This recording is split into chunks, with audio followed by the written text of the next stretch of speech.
At 107.1 FM, Winnipeg's Classic 107 is CKCL, a Golden West radio station.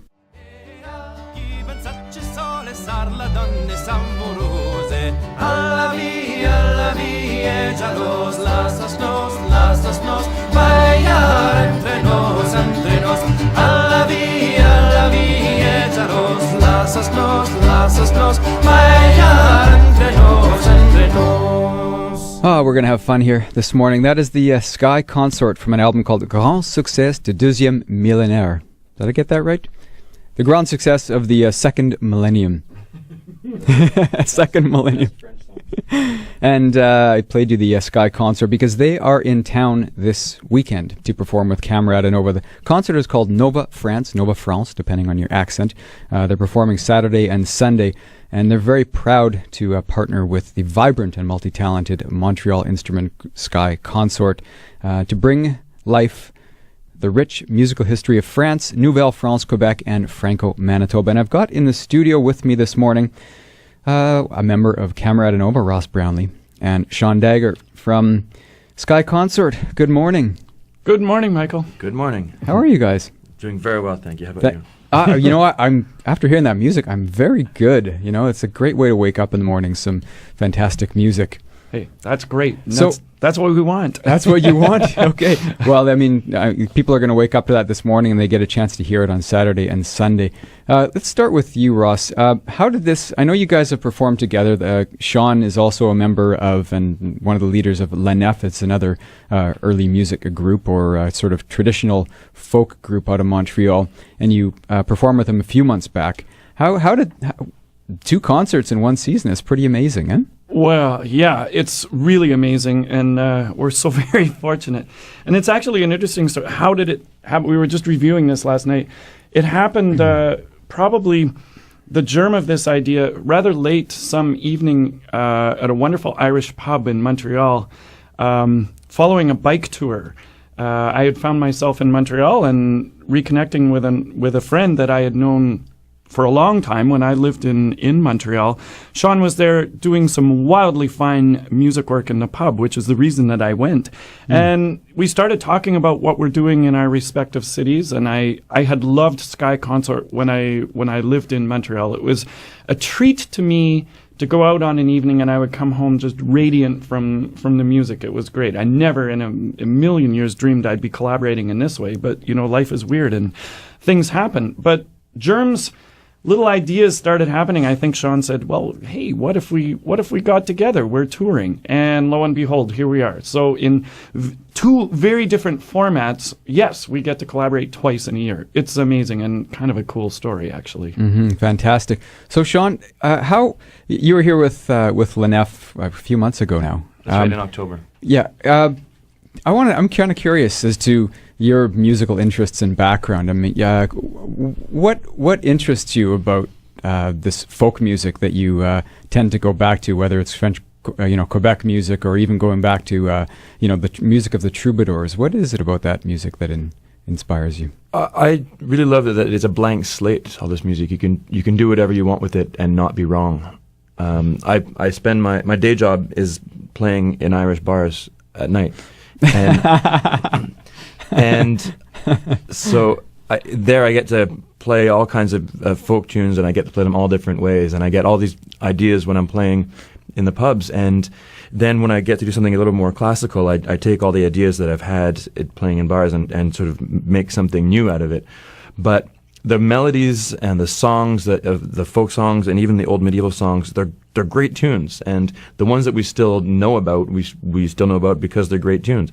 And so I just love getting to shape the way we perform them into something interesting and something pseudo-classical. And the other thing is, you mentioned you like being able to shape these old folk songs, but a lot of the arrangements you do are and you do a lot of original arrangements and original composition. So it's not just using old folk songs, right?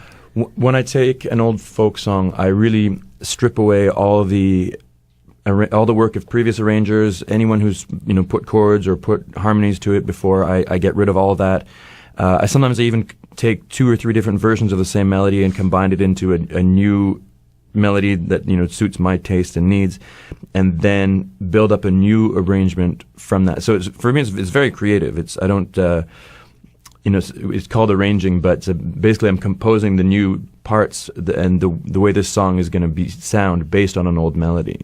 So it's a remix. It's a remix. That's right. It's the mashup. Yeah.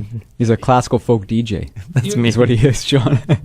What Sean does with the music is so amazing. We were just talking about it last night. Like, there is a style. You can pick it up, but every note is arranged, and yet it sounds as if it's completely improvised on the spot.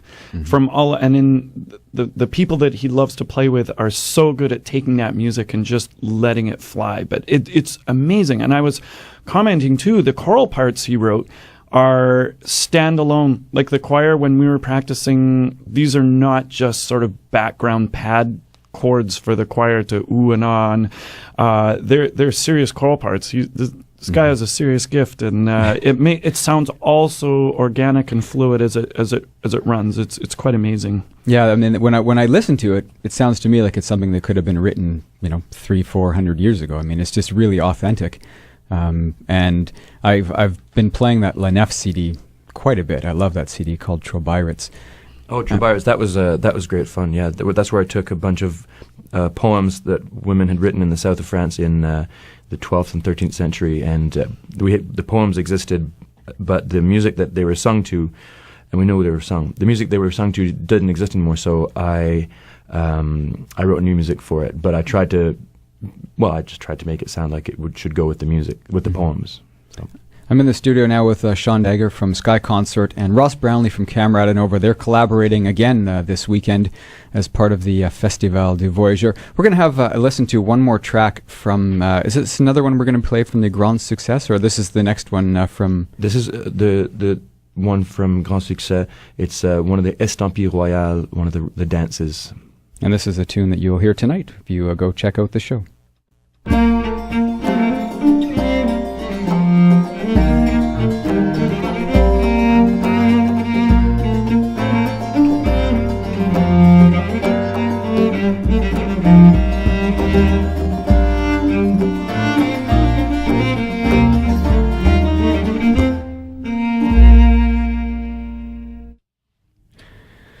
That's the Skye Consort with some French music that you'll hear tonight, Estampilles Royales. Tomorrow night. And Sunday. Yeah, tomorrow night and Sunday. Saturday and Sunday, 21st and 22nd, as part of their Nouvelle-France performance, part of the Festival du Voyageur. Let's, Ross, back to you quickly. Now, this is the very first time that the Festival du Voyageur has included classical, quote-unquote, classical music in their festival. How did that happen? Because the festival is amazing, and they realized that this would be cool. I don't know how we were doing. We were sitting around a table about a year and a half ago, sort of dreaming up this concert, and we realized, well, wait a minute, if we're doing a French concert sort of in the winter, and if we were shifting it into February, I wonder if the festival might be interested in, us lining it up together. I think it was a pretty easy collaboration when we involved Sean and the Skye Consort, because it's classical, but it is very authentic and older music, but so is a lot of the music at Festival, right? Like if you listen to that fiddle music, it's old, and a lot of its origins actually come from Europe in the 16th century, and that was brought over to Quebec, and a lot of it traveled here with Les Voyageurs. So it's not a super far stretch, but it's a really interesting stretch, and we purposely designed this concert to be lighter, very upbeat, with the audience at Festival in mind. We want it to be an absolute experience where people go away sort of smiling and incredibly uplifted, and that's really, the festival is so much fun, and there's so many great musicians. So it is, in one way, a little bit of a stretch, but in another way, it's a very logical, great combination. So I'm looking forward to meeting people that maybe wouldn't have been at Camerata Nova, and because of the festival, would come to hear this concert. And I think we're even having, for goodness sakes, we're having a public spoon choir. So I'm going to teach people, anyone who wants can purchase. We have great wooden spoons for sale, or bring your own spoons. And we're going to do a little teaching thing at intermission. And then Andrew arranged a piece, and Skye Consort's going to join in. We're going to do something where anyone who wants to play spoon and be part of the concert can join in. So, I mean, wow. If that isn't festival, I don't know what is. We are missing the tortillere, but we'll see. We can just go down the street afterwards and pick some of that up. Or caribou. So, Sean, when you were writing the music or arranging all the music for a choir, it's not typical that you'll hear this kind of music with a choir, is it? So how did you go about that? Well, I did it a couple of different ways. I mean, in the French music, there's a tradition of chanson à répondre, where one person sings the lead part and everyone in the room replies. So a couple of them I did like that, where someone, either me or someone in the choir or a section of the choir, is singing the lead, and then the rest of the choir is responding. But then in some of the songs, it's the whole choir singing together. In some of the songs, they're really singing just backups, and in some of the songs, they're singing whole brand new counterpoints. So having 6 songs to do, I really was able to try a whole bunch of different things.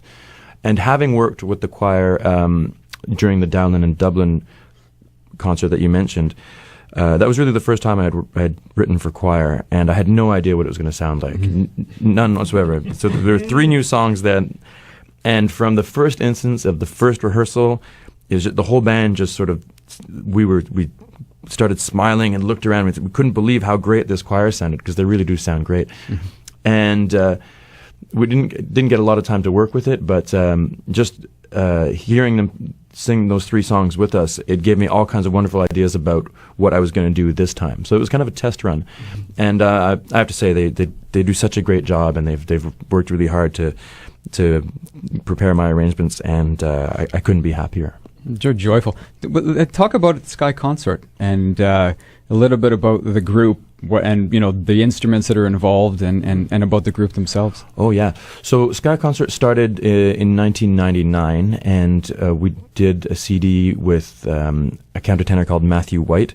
Mm-hmm. And the idea of the group was quote now, something like, to bring an art, music, aesthetic, and interest to early folk repertoire. And basically that's still what we do. We've had various different members over the years, depending on what each project required. But the core of the group is cello, violin, often bass, and I play an instrument called a cithern, which is basically like an Irish bouzouki or an octave mandolin. It does strumming or melody playing, replaces the role of a guitar in folk music, for instance. And we also very often have flute. The wonderful Grégoire G is joining us on flute this time than usually. And our violinist, Alex Keeler, is also playing a Swedish instrument, which is a Swedish keyed fiddle. It's a folk instrument from Sweden, developed in the 17th and 18th century. It's a bit like a hurdy-gurdy without the wheel, and it's got sympathetic strings. It just has a marvelous, rich sound to it. It sounds otherworldly. So that's the lineup for this program: is cello, flute, violin, nickelharpa, and cithern. Wow, it's going to be fun. Get on your dancing shoes for this one. Yeah. And there's dance. Oh yeah, and that's right. Alex is also their fiddle player and nickel harpa player. He's also doing the podorythmie, the foot tapping that's traditional in Quebec folk music for the rhythm. Yeah, he brought a good pair of shoes, and we patenté a board that he can tap on, and it's going to be great. Well, hats off to you for writing such amazing music, such fun music, and keeping a tradition alive.